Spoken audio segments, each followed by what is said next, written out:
Where there's smoke, there's fire. And boy, oh boy, there's a lot of fire here. Things are heating up for Disney-Pixar's latest animated venture, which seemed like it might not be burning very bright. Sometimes you just gotta fan the flames and wait for it to catch. Alright, enough with the fire puns. Welcome back to ChannelFrederator.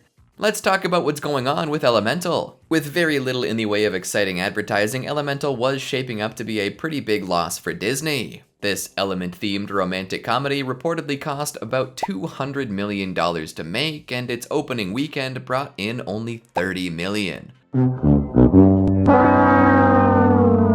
Lots of people jumped right on this, claiming that Elemental was the latest of Disney's myriad failures and looked for reasons for its poor showing. Some outlets claimed that Disney magic was gone and that they were just grasping at straws. Others tried to be moralizing about it, which often tends to backfire. Of course, a lackluster advertising campaign could also be to blame. Folks just really wanted to point and laugh at poor old Elemental, barely treading water in the box office. But here's the thing. Despite the seeming lack of interest from its parent company, word of mouth has gotten around and folks are really liking the movie. Moviegoers seem to relate to the themes of immigration, acceptance, and hard work, and of course, the movie is gorgeous eye candy in its own right. So even though it seemed like it was going to flop big time, Elemental managed to bounce back like an underfilled water balloon. It's now looking at a box office total of over $350 million, which puts it well in the green above its budget. In fact, this is the highest earning Disney animated flick since before COVID. Holy moly.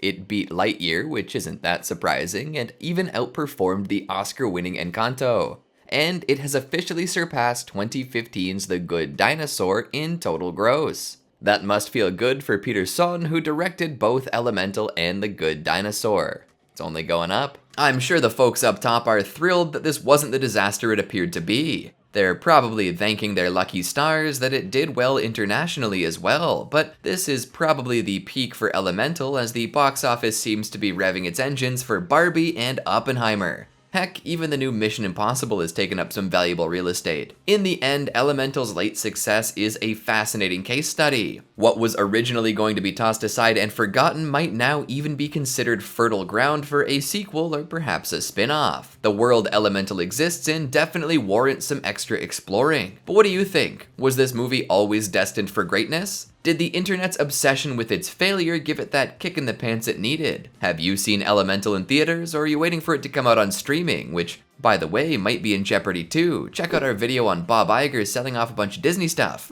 Let us know what you're thinking down in the comments, and subscribe to ChannelFrederator for more like this.